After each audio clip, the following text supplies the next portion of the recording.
ninguém sabe, é Deus que escolhe. Se nós estamos aqui, é obra de misericórdia divina nas nossas vidas. Nós não temos mérito nenhum. E é isso que a palavra de Deus, é isso que o apóstolo Paulo vai escrever, né, para as nossas vidas, inspirado pelo Espírito Santo. A misericórdia divina, ela não é um merecimento. Vamos ler aqui o capítulo 9, versículo 15. Capítulo 9, versículo 15. Vou pedir a Alexandra para ler para nós. Romanos 9, 15. Deus diz a Moisés: compadecei-me de quem me compadecer, e terei misericórdia de quem não tiver misericórdia. É exatamente essa palavra, né? Deus fala, né? Eu vou me compadecer de quem? De quem quiser. Eu vou ter misericórdia de quem? De quem quiser, né? Deus fala isso desde lá no Antigo Testamento. Deus fala isso na vida do povo dele. E às vezes as nossas escolhas são diferentes das escolhas de Deus, né? Assim, eu também já falei isso aqui, né? Estou muito repetitivo, mas assim, a gente vê nas pessoas aquilo que a gente quer ver em nós, não é isso? A gente olha nas pessoas e quer ver assim, as qualidades que nós temos, a gente quer ver nas outras pessoas. E se as pessoas não têm, assim, não serve para mim, não serve para nós. E a gente traz isso no nosso aspecto espiritual, de excluir. Deus, ele não exclui ninguém. É o contrário, ele chama, né? Então assim, isso aqui não é motivo para a gente falar, assim, não é um momento para a gente falar, mas a gente tem visto tanto crente excluindo pessoas, falando de tal, por orientação sexual, não tem jeito, tem que ir para o inferno, tem que queimar, tem que matar. Você está falando isso, tem crente falando isso. E assim, Deus, Senhor Jesus, ele veio pregando amor, conversão, mudança. Isso nós temos que pregar, e claro que nós vamos pregar. Isso todo mundo prega, o apóstolo Paulo prega, isso mudança. Então a gente precisa pregar isso, mas com amor, não é com ódio. A gente precisa pregar do ódio na vida das pessoas. Então o apóstolo Paulo, nesse aspecto aqui, mostra a soberania de Deus. Deus pode ter misericórdia de quem? De quem aprouver, de quem quiser, né? Não é os meus olhos que vão filtrar isso, né? Eu tenho que pregar, tenho que anunciar, né? A palavra de Deus para nós, a ordem de Deus para nós é essa: anunciar o Evangelho a toda criatura, a todos. É isso que é o nosso dever, né? Então, assim, o apóstolo Paulo mostra isso para os judeus, fala isso, né? Deus, ele tem misericórdia de quem ele quiser. Deus, ele chama quem ele quiser. Quando eles veem o apóstolo Paulo pregando para os gregos, quando eles veem o apóstolo Paulo pregando para os romanos, os judeus, eles ficam loucos. Eles concordam com essa pregação?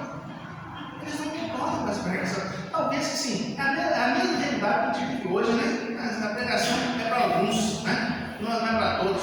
Então, assim, eles não conseguem entender a soberania de Deus no chamado das pessoas. E o que a palavra de Deus nos ensina é que nós, vai falar lá em Romanos, vai falar aqui em Romanos anteriormente, já falou, né? Assim, nós estávamos mortos nos nossos pecados, não é isso?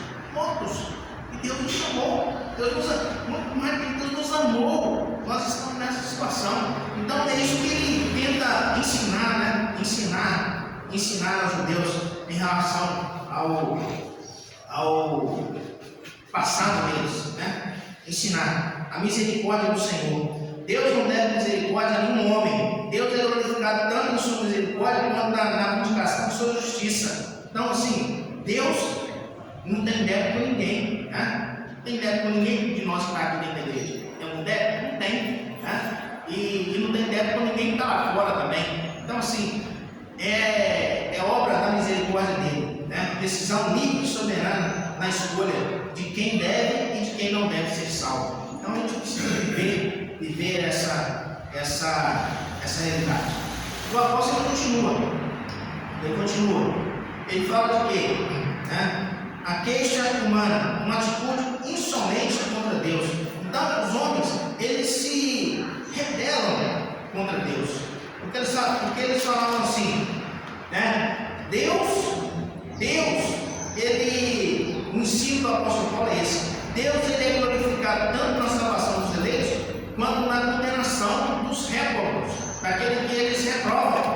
Deus é glorificado tanto na salvação quanto na condenação. Essa é a verdade, né? Deus ele chama, né? Agora, se não forem alcançados por essa verdade, sabe o que vai acontecer? É a condenação. Então, é essa pregação que o apóstolo trazia. Ele trazia aos romanos, aqui dentro desse contexto, né? E os judeus, eles não criam na condenação, né? Nós somos povo de Deus, nós somos descendência de Abraão. Deus nos chamou, Deus não vai nos condenar. E aqui o apóstolo traz essa realidade. Deus é glorificado tanto na salvação, quanto é glorificado também na condenação. Eu acho interessante que muitas vezes isso aqui para a nossa realidade é interessante, porque muitas vezes a gente glorifica a Deus, né? A gente glorifica a Deus nas nossas vitórias, não é isso? E é muito fácil glorificar a Deus nas nossas vitórias. Mas às vezes quando a gente sofre, quando a gente perece diante das dores que a gente sente, é natural, né? Nesse mundo, a gente não glorifica a Deus. Então o apóstolo ele traz essa realidade aqui justamente sobre isso. Deus é glorificado em todas as circunstâncias, tanto na salvação quanto também na condenação. Sabe por quê? Nenhum mérito há para ninguém, para nenhum homem, né? Isso é obra de Deus. Então o texto ele nos ensina isso, né? O apóstolo ele nos ensina isso. Versículo de número 22, 9 e 22. Pode ler para nós? Que direis de Deus que mostrava a sua ira e dar a conhecer o seu poder, suportou com muita paciência os vasos da ira preparados para a perdição. Então aqui ele fala, né, na versão da Tonquinha, nós falamos sobre isso, né? Vamos lembrar vasos de ira preparados para quê? Para a perdição. Então alguns são preparados, infelizmente, para a perdição, né? A porta da salvação, como o Senhor Jesus Cristo nos ensina lá em Mateus, ela muitas vezes ela é estreita, né? Do mundo, muitas vezes ela é mais larga, né? Aceita fazer as nossas vontades. Isso nos distancia de Deus. Então, a palavra de Deus nos mostra isso. E ainda caminhando, nos mostra mais que Deus, por sua graça, Ele nos dá o que nós não merecemos. Então, assim, a vindicação dos judeus era isso: nós somos descendência de Abraão, nós temos que ter privilégios. Então, assim, o apóstolo fala assim: sabe o que Deus nos dá? Deus nos dá o que nós não merecemos. Ele, como judeu, ele fala isso, né? Deus nos dá o que nós não merecemos. Sabe por quê? Porque a nossa conduta diante do Senhor é uma conduta de reprovação. Nós nascemos no pecado, né? A palavra de Deus nos mostra isso, nos ensina isso, né? Então, assim, a gente precisa entender isso. Deus, por sua graça, Ele nos dá o que nós não merecemos. Versículo de número 25, Romanos 9, 25, Thaís. Assim como também disse Moisés: chamarei o povo meu ao que não era meu povo, e amado a quem não era amado. Então Deus, né, fala lá desde o Antigo Testamento, né? Vou chamar um povo que não era meu povo. Vou chamar de amada, né? Uma casa, uma igreja que não era. Né? Então, assim, a bênção de Deus não é exclusividade para os judeus. Eles sabiam disso, né? Deus, quando chama Abraão, ele fala isso para Abraão. Fala para Abraão: se tu bênção, né? E assim, né? A gente precisa entender o nosso chamado. Nós somos chamados para abençoar. Né? E muitas vezes, né? Assim, a gente recebe bênção do Senhor, muitas bênçãos, mas algumas vezes a gente não consegue enxergar, né, as bênçãos do Senhor. E mesmo nesse momento em que nós não enxergamos a bênção do Senhor, nós precisamos abençoar pessoas com aquilo que nós temos, com aquilo que Deus tem nos dado. Deus tem nos chamado a pregar as boas novas de salvação, e é isso que o apóstolo Paulo ele faz, né? Nós não merecemos essa graça, nós recebemos, e é isso, né? É isso que nos diferencia, Deus ele nos chamou, nós não tendo obra do Senhor nas nossas vidas. E o apóstolo traz essa realidade na vida da comunidade judaica daquela época, de Roma, né? E agora, caminhando para o final, ele vai falar, a partir do versículo 30, ele vai falar sobre essa justificação, né? Essa justificação, a justificação pela fé, o único meio de salvação. Então, assim, não é pela lei, né? Ele termina o capítulo falando isso aí. Então, aqui ele está falando sobre passado, né? Falando sobre a salvação. E ele traz essa realidade na vida dos judeus. Não é pela lei, não é pela descendência, né? É pela fé, a justificação pela fé, o único meio da salvação. Então, a gente precisa refletir sobre isso, porque nós conhecemos essa verdade. Então, o apóstolo, no versículo 30 e 31, ele faz isso, né? Ele traz aqui uma descrição, né? Uma descrição. O que ele descreve aqui nesse texto? Vem para nós aí, versículo 30 e 31. Alex, abre a tela. Que queremos, pois, que os gentios não buscavam justificação, vieram alcançá-lo. Todavia, aqui decorda a fé. Israel, que buscava a lei, justiça não chegou a atingir essa lei. Ótimo. Assim, uma das coisas que eu gosto do apóstolo Paulo é que ele é muito prático, né? Ele é prático em todas as coisas. Ele, assim, ele era professor, né? Escola de Namarial, era uma escola, né? Então ele é muito didático no ensino dele. Assim, o apóstolo Paulo é um exemplo, né? Não é no nosso texto aqui. Ele chega na segunda viagem missionária, ele está lá em Atenas, né? E ele está esperando Timóteo chegar para eles continuar a viagem. E ele está lá, ele fica assombrado com a idolatria dos atenienses. Atos 17, nós somos esse texto. Ele vê um monte de deuses, né? Os gregos tinham deuses para tudo. Nós conhecemos essa história, né? A história, né? E assim, ele fica olhando na devoção, eles devotos aos deuses, né? E eles estão preocupados com a sua devoção, que eles fizeram um templo ao Deus desconhecido, né? Vamos assim, vai que tem um Deus aí que nós não conhecemos, né? Vamos fazer um templo a ele, um Deus ao templo desconhecido. O apóstolo chega lá em Atenas e fala assim: ó, está vendo esse templo aqui? Está vendo esse Deus aqui que vocês servem eles sem conhecer? Eu conheço, vou trazer para vocês, vou mostrar, vou revelar isso para vocês. Olha a minha inteligência, né? Você tem o Espírito Santo. Então, sim, um homem didático. E aqui nesse texto de Romanos aqui, ele demonstra isso, né? Essa didática do apóstolo Paulo. Ele fala, versículo 30, assim, né? Eu gosto quando ele começa com esse texto, né? Que diremos, pois? Ele usa muito essa frase, à vista dessas coisas, que diremos, pois? Ele chama uma conclusão prática, né? Mas, ó, estou ensinando para vocês, e agora? O que vocês vão fazer? Né? O ensino é esse, o que nós devemos fazer? Então, é esse o sentido. Pessoal, agora é isso. O que diremos, pois, à vista dessas coisas? E ele fala justamente sobre isso, né? Olha só, os gentios que não buscavam a justificação, eles alcançaram. Gentios que não buscavam a justificação, ele fala isso para os judeus. Eles não buscavam, eles alcançaram. Alcançaram através de quê? Através da fé, né? E os judeus, vocês que buscavam isso através da lei, não chegaram a atingir a lei, né? Mas o que ele usa para contrapor a atitude dos judeus? Aquilo que eles viviam.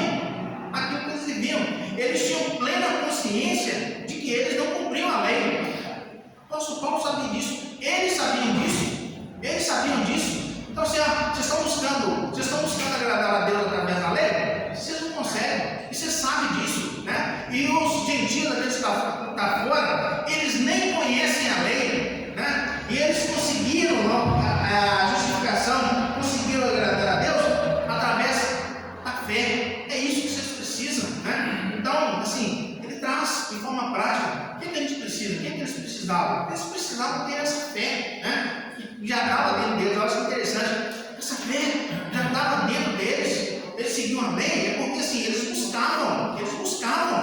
E o apóstolo não tinha dúvida disso, né? E hoje, a gente vê tanta gente buscando Deus, mas buscando Deus de forma errada, buscando Deus em lugares errados, né? É isso. Mesma atitude dos judeus, buscavam Deus da forma errada. O apóstolo Paulo vem mostrar isso. Agora é prática, é conclusão. O que nós vamos fazer? Né?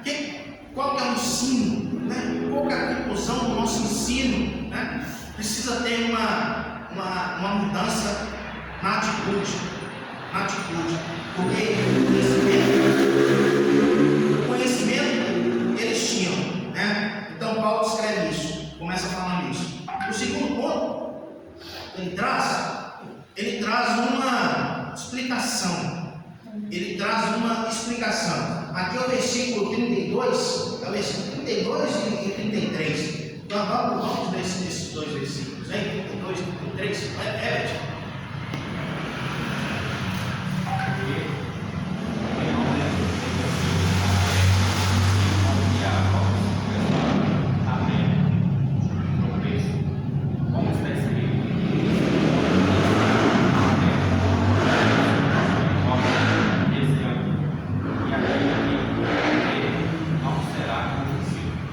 olha só, né? Obrigado, Ed. Maravilhoso. O ensino do apóstolo Paulo é prático, dual, né? Você pode ir para a direita ou você pode ir para a esquerda. É isso, é simples. Não tem várias elucubrações, não tem várias divagações. Ele é simples, né? Ele fala com os judeus, ele fala assim, para os judeus ele fala dessa forma: estou pregando o Senhor Jesus Cristo.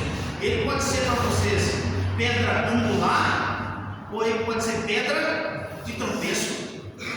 É simples. Pode ser o fundamento ou pode ser o tropeço. O que diremos? Né? Ele começa: o que diremos, pois? Né? Olha que maravilha. É simples. Não tem como você viver o meio termo. Não tem como você viver o terceiro termo. Eu creio, mas eu vou seguir para lá. Eu não creio, mas eu vou ter salvação. Não tem. É simples. Ou é o fundamento ou é tropeço. Ele termina falando isso. Exatamente essa realidade que ele coloca nesse ensino do Senhor Jesus na vida da comunidade. E por fim, ele conclui, né? No versículo 33, na parte final, falando da essência da doutrina da justificação, né? Aquele que nela crê não será confundido. Aquele que nela crê jamais será confundido. Então, o ensino da palavra de Deus para nós, ele é simples, né? Como o reverendo Hernandes termina falando sobre isso. Jesus, ele é a pedra de esquina, ou ele é a pedra de tropeço? É o rochedo da nossa salvação ou o rosto de escândalo? Israel fracassou em reconhecer Cristo como Salvador, enquanto confiasse nas obras. Israel não poderia abraçar a Cristo. Tinha de ser um ou outro. Não haveria como de serem ambos. Não tinha como, né? Então, o ensino para nós, ele é prático. Então, assim, está colocado diante de nós. Isso aí foi colocado diante dos romanos, dos crentes de Roma, assim, dos judeus de Roma. Assim, como que é? O que vocês vão fazer agora? Qual que é a prática que vocês vão ter agora diante do ensino, do ensino que tem sido ministrado a vocês aqui? O que vocês vão fazer? Então, é isso que a palavra de Deus, muitas vezes, ela nos confronta a fazer isso. Muitas vezes nós conhecemos a verdade, nós sabemos o caminho que nós temos que seguir, mas a nossa carne, ela nos desvia da nossa finalidade. Então a gente tem que ter essa postura que o apóstolo Paulo, a palavra de Deus, ela requer de nós. O que nós vamos fazer? Qual que é o caminho que nós vamos seguir? O que diremos, pois? O que nós vamos fazer? Então, essa é a realidade. Ele termina o capítulo 9 falando sobre isso para os judeus. O que vocês vão fazer? Jesus é para vocês fundamento ou é tropeço? É isso que nós devemos viver hoje. Jesus é para nós fundamento ou é tropeço? Que nós possamos caminhar rumo a essa verdade das nossas vidas, de forma prática nas nossas vidas. O apóstolo vai fazer isso. A partir do versículo do capítulo 12, ele vai trazer as conclusões do ensino dele na vida dessa igreja, nas nossas vidas, né? Aqui em Roma e também em Florestal. Então, no próximo capítulo de número 10, vai trazer para nós justamente essa consequência, né? A desobediência. O povo ouviu a palavra e escolheu um caminho, né? O caminho da desobediência. Que não seja esse o nosso caminho. Amém? Nós vamos estudar isso no próximo capítulo. Deus nos abençoe. Vamos orar, agradecendo a Deus. Os irmãos me perguntaram de falar, creio que entenderam a mensagem, né? Vamos orar, agradecendo a Deus por essa oportunidade. Senhor, nosso Deus, te agradecemos por mais um dia que o Senhor nos concede a oportunidade de aprender da tua palavra. Cremos, Senhor Deus, que o teu Santo Espírito nos ensina, nos exorta, nos conforta, Senhor Deus. Cremos na salvação exclusiva da obra do Senhor Jesus Cristo nas nossas vidas. E que nós possamos, Senhor Deus, difundir aquilo que Deus tem feito em nós e por meio de nós. Que o Senhor possa abençoar essa igreja, esse povo, cada um de nós, nas nossas dificuldades e nas nossas necessidades. Que nós tenhamos a consciência de buscar, fazer a tua vontade em todos os aspectos das nossas vidas. Continua nos abençoando, Senhor Deus, para que nós sejamos felizes e abençoadores